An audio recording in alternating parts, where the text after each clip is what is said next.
बोलिए सतगुरुदेव की जय। साहेब बंदगी, साहेब बंदगी, साहेब बंदगी। हृदय भीतर आरसी,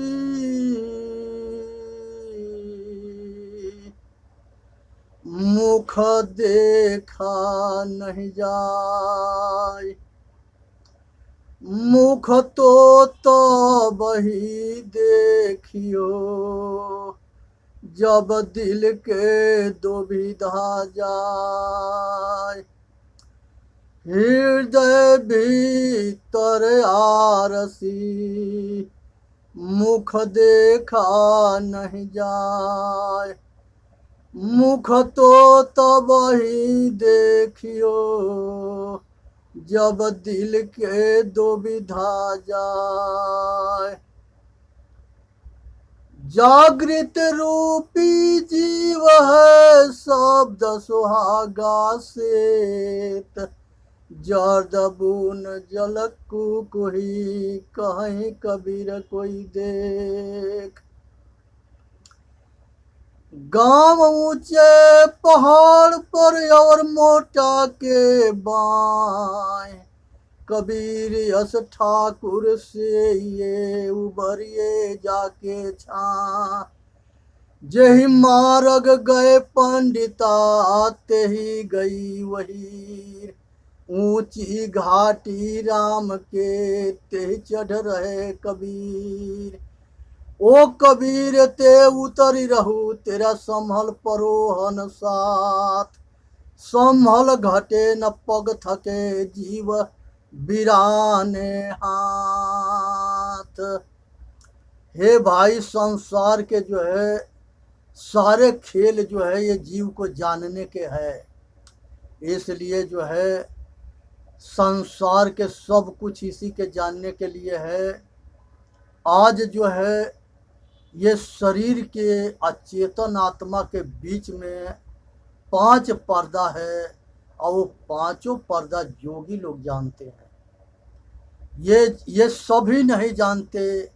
ये पांचों पर्दा के उपदेश शंकर भगवान शिव सूत्र में किए हैं, जो 86 भाग में हैं, और माता पार्वती के उपदेश दे रहे थे, उसमें ये चीज बताया गया है।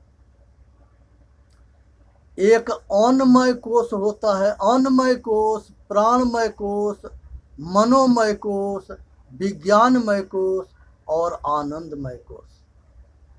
ये 5 कोश है, जिस कोश के जानने के बाद जीव अपने आप तक आसानी से पहुंच जाता है।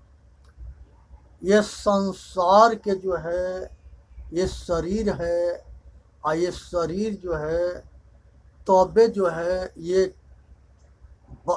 ये शरीर बलवान है, शक्तिशाली है, निरोग है और ठीक है और कार्यशील है, जब इसको समय पर भोजन पानी मिलता रहेगा। तो ये समय पर भोजन पानी मिलने से ये शक्तिशाली होता है, और ये तन और मन दोनों बलवान होता है। इस चीज़ को समझनी है कि भुला करके जो है अपने स्वास्थ्य के संगे खिलवाड़ ना करनी है। और संसार में अगर सबसे बड़ा कोई दौलत है वो शरीर है। अगर शरीर ठीक है तो सब कुछ ठीक है, और अगर शरीर ना ठीक है तो कुछ भी ठीक ना है। संसार के अंदर शरीर अगर ठीक रहता है तो वो मनुष्य जो है परिश्रम करके और मेहनत करके, चाहे किसानी करे, चाहे नौकरी करे, चाहे व्यापार करे, चाहे साधन करे, शासन करे, ये पुरुषार्थ के बल पर कमा करके अपना परिवार के पालन पोषण करता है, अपना जीविका चलाता है, अपना बाल बच्चा परिवार के जीविका चलाता है, संत गुरुओं को भी जीविका चलाता है। लेकिन शरीर में अगर जान रहेगा तबे, अगर जान है तो जहान है, ना तो कुछ भी ना है। तो अपना स्वास्थ्य के संगे कभी खिलवाड़ ना करे, और अपना समय पर भोजन करे, समय पर पानी पिए, समय पर सोवे, समय पर काम करे, और हमेशा जो है चौकस रहे और ध्यान युक्त रहे। जिस तरह से माता अपने पुत्र के ख्याल रखती है, उसी तरह से जो है अपना एक शरीर के ख्याल रखना है, तबे जाके ये शरीर सुरक्षित रहेगा। बहुत ऐसे ये जो है लापरवाही की वजह से शरीर खराब हो जाता है, और तन और मन दोनों जो है बीमारी हो जाता है, कमज़ोर हो जाता है, तो वो जो है चाहते हुए भी अपना कल्याण नहीं कर सकता। इसलिए भगवान जो है परमात्मा अगर इस शरीर को दिया है, तो इस शरीर को अपना जो है ये मोक्ष अपना मोक्ष करने के दरवाज़ा है। इस शरीर से कभी लापरवाही ना करे, और इस शरीर को शरीर समझे। और इसके आगे जो है जब शरीर तन और मन दोनों फिट होते हैं, तो मन के भी बलवान होना जरूरी होता है। शरीर जब बलवान होता है तो बल के अहंकार होता है, उस अहंकार के त्याग करना, और नहीं तो ये पतन कर देगा। एक कहानी सुनाते हैं, और उसके कहानी सुनाते हैं जो संसार में अपना इतिहास रचे थे सब। एक सहस्त्र अर्जुन था, और एक तरफ रावण था, और ये दोनों जो है, रावण एक नदी में तपस्या कर रहा था, और सहस्त्र अर्जुन जो है नौका में विहार कर रहा था अपने दोनों रानी के साथ में। और नौका जा कर के पीछे से जो है रावण के धक्का मारता है, मारी नौका, रावण गिर गया। जल के अंदर तपस्या कर रहा था, और जले में जो है ये विहार कर रहा था अपने रानी के संगे सहस्त्रबाहु। और दोनों बहुत बलशाली थे, और दोनों इतिहास में विदित है, बहुत शक्तिशाली और बहुत अहंकारी और बहुत विचित्र थे दोनों। इनके शक्ति के और इनके इतिहास में बहुत विस्तार से वर्णन है।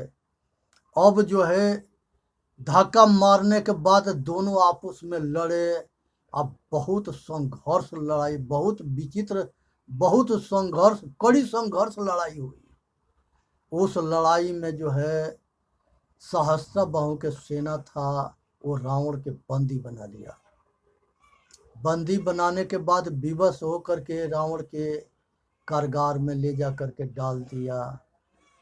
और क्योंकि वो तपस्या करने गया था, खाली हाथे था, और ये जो है विहार करने गया था, इसके साथ सेना भी था, सब कुछ था। लेकिन ये दोनों आपस में एक दूसरे के बहुत लड़ाई हुई, लेकिन दोनों में किसी को परोस्त ना किए, दोनों लड़ते रहे लंबी समय तक। ये जो है जब उसके सेना इनको बंदी बना लिया रावण के, तब कारागार में डाल दिया गया।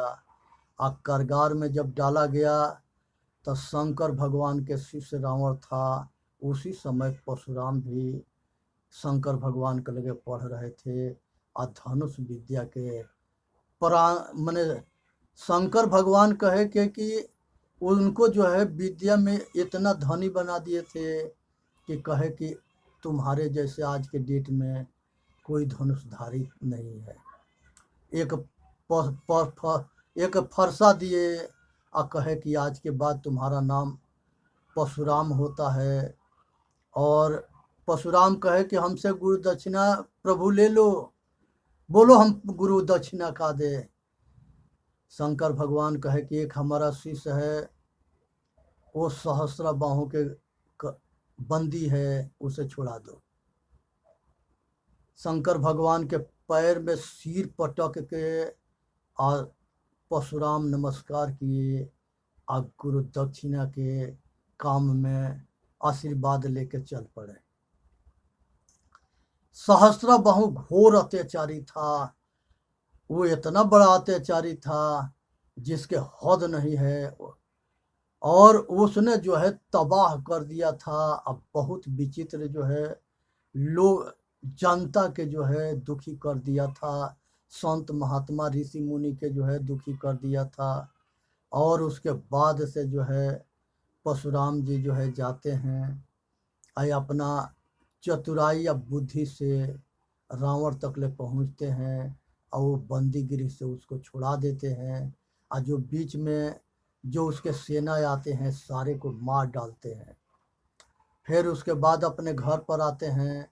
उसकी बात बहुत लंबी कहानी है। यहाँ से इतने शिक्षा लेना है कि दोनों अहंकारी, ये दोनों अपार अहंकारी थे, और दोनों जो है लड़ते लड़ते जो है परास्त हो गए थे। तो इसलिए अहंकार के कोई सीमा ना है।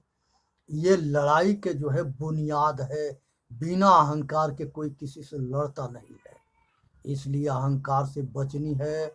और अहंकार से बहुत बड़े बड़े लोग के पतन हुआ है। इसलिए अहंकार से सावधान रहे। अब उसके बाद से जो है मन के जो है सबल होना, प्रबल होना, मजबूत होना, और मन को अपने काबू में करना, इस साधन के बल से होता है। जब यही मन जब हमारे बाहर मुखी होता है तो ये हमको भटका देता है, अब विषय वासना में आसक्त करके फंसा देता है। और यही मन जो है यही मन शोध जाता है तो ये हमारा हितकर काम करता है। और ये मन बहुत बड़ा शक्तिशाली है। और ये मन जो है हमको उस चढ़ाई पर हमारा कल्याण करता है, जिससे हम आसानी से जो है अपना जो है पंच विषय के आसक्ति को खत्म कर देते हैं, और मन बुद्धि चित्त अहंकार को भी साधन करके अपरस्त करके हम अपना कल्याण कर लेते हैं। इसलिए मन को साध लेना बहुत बड़ा काम है। तो ये दूसरा जो है मनोमय कोश है। मन को अपने बस में कर लेना, शरीर को तंदुरुस्त कर लेना। तीसरा प्राणमय कोश है। संसार में जो है जो हम हवा सांस लेते हैं, इसके संशोधन करने से ये मन जो है एकाग्र होता है। तो ये श्वास के जो है ना ज़्यादा तीव्र गति हो, ना ज़्यादा कम हो, ना ज़्यादा हो, दोनों के मध्यम मार्ग में हो। कभी श्वास ले तो आधा श्वास ना ले, शरीर के पूरी डोज मिलनी चाहिए। पूरा सांस ले तबे जा कर के सारे नस जो है और सारे जो है खून के दौड़ चालू होते हैं, और सही संतुलन बनता है, और शरीर में सभी नस नाड़ियाँ अच्छे काम करते हैं। इसी के लिए प्राणायाम करना जरूरी होता है।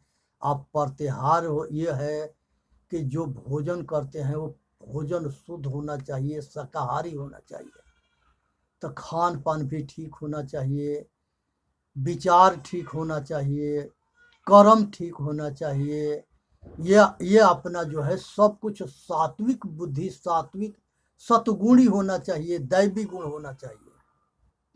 इसलिए विचार के समझ करके अपना प्राणायाम करके अपना श्वास के संशोधन करके और सारे इंद्रियों को जो है इसको जो है चला देनी है, जिससे कि शरीर में फुर्ती बनी रहे, आलस ना रहे, और शरीर ठीक से काम कर सके। ये चीज़ को समझनी है कि बिना प्राणायाम के ये काम ना होता है। इसलिए आसन, प्राणायाम और प्रत्याहार, ये चीज़ को जो है ठीक रखना है। उसके बाद से जो है ये चीज़ के समझे। चौथा में जो है ये विज्ञानमय कोश है। विज्ञानमय कोश जो है चित्तवृत्ति के निरोध करना ही योग है।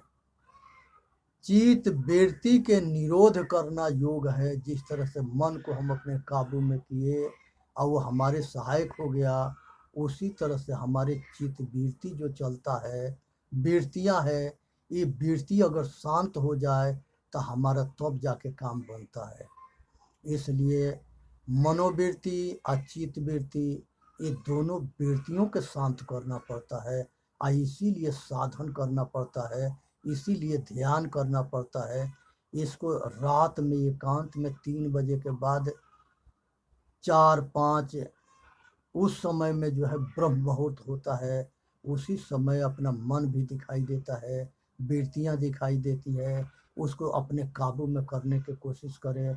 वृत्ति शांत हो जाओ, मन एकाग्र हो जाए, इंद्रियां अपना बस में हो जाए, तो इंद्रियों के दमन हो जाए, मन के समन हो जाए, चित्त वृत्ति के निरोध हो जाए, तब जाके काम बनता है। बाहर संसार के कोई आसक्ति ना रह जाए, अंदर जो है अंतर्मुखी हो करके अपना स्वरूप के चिंतन हो, आए अपना अंदर के जो है साधन हो। सतगुरु कबीर साहब कहते हैं, चलते चलते पग थका नगर रहा नौकोस, बीच ही में डेरा पड़ा कहो कौन के दोस्त। हे भाई, संसार के अंदर जो है पंच विषय और चतुष्ट अंतकरण, ये 9 के साधन करना पड़ता है। ये 9 के साधने के बाद जो है हम अपने आपा तक पहुंचते हैं। अगर इसके बीच में हमारा जो है अंत हो जाता है, शरीर छूट जाता है, तो इसमें हमारा दोष ना है। किसके दोष है? इसलिए जो है बहुत कहते हैं कि ये बुढ़ापा में करने के काम है। बुढ़ापा कौन देखा है? कौन जानता है कि कब शरीर छूट जाएगा? इसलिए जो है किसी बात के टालो मत, इसलिए कि समय अपने हाथ में ना है। समय अपने हाथ में ना है, इसलिए समय के मत टालना। पुरुष बलि ना होता है, होता समय बलवान। समय बहुत बलवान है, लेकिन समय कहाँ से बलवान होता है इसको भी जाने। कर्म प्रधान विश्व कर राखा, जस करनी तसहि फल, तस करनी तसहि फल चाखा। कर्म प्रधान विश्व कर राखा, जस करनी तसहि फल चाखा। हे भाई, जैसा कर्म करोगे वैसा ही समय बनेगा। अच्छा कर्म करोगे तो तुम्हारा समय अच्छा बन जाएगा, खराब करोगे तो तुम्हारा समय खराब हो जाएगा। इसलिए विचार करना या अपना पुण्य कर्म करके अपना समय बलवान बना लेना। और इंद्रिय पंच विषय के अपना संशोधन कर लो, सुधार कर लो, चतुष्ट अंतकरण के ठीक कर लो। और अपना 5वां जो है वो विज्ञानमय कोष जो है चित्तवृत्तियों के शांत करना है। वही संसार के जो है रूप और नाम के उसमें संकलन होता है, और वही वृत्तियाँ बहुत तेज रफ्तार से चलती है। बोलिए सतगुरुदेव की जय साहेब।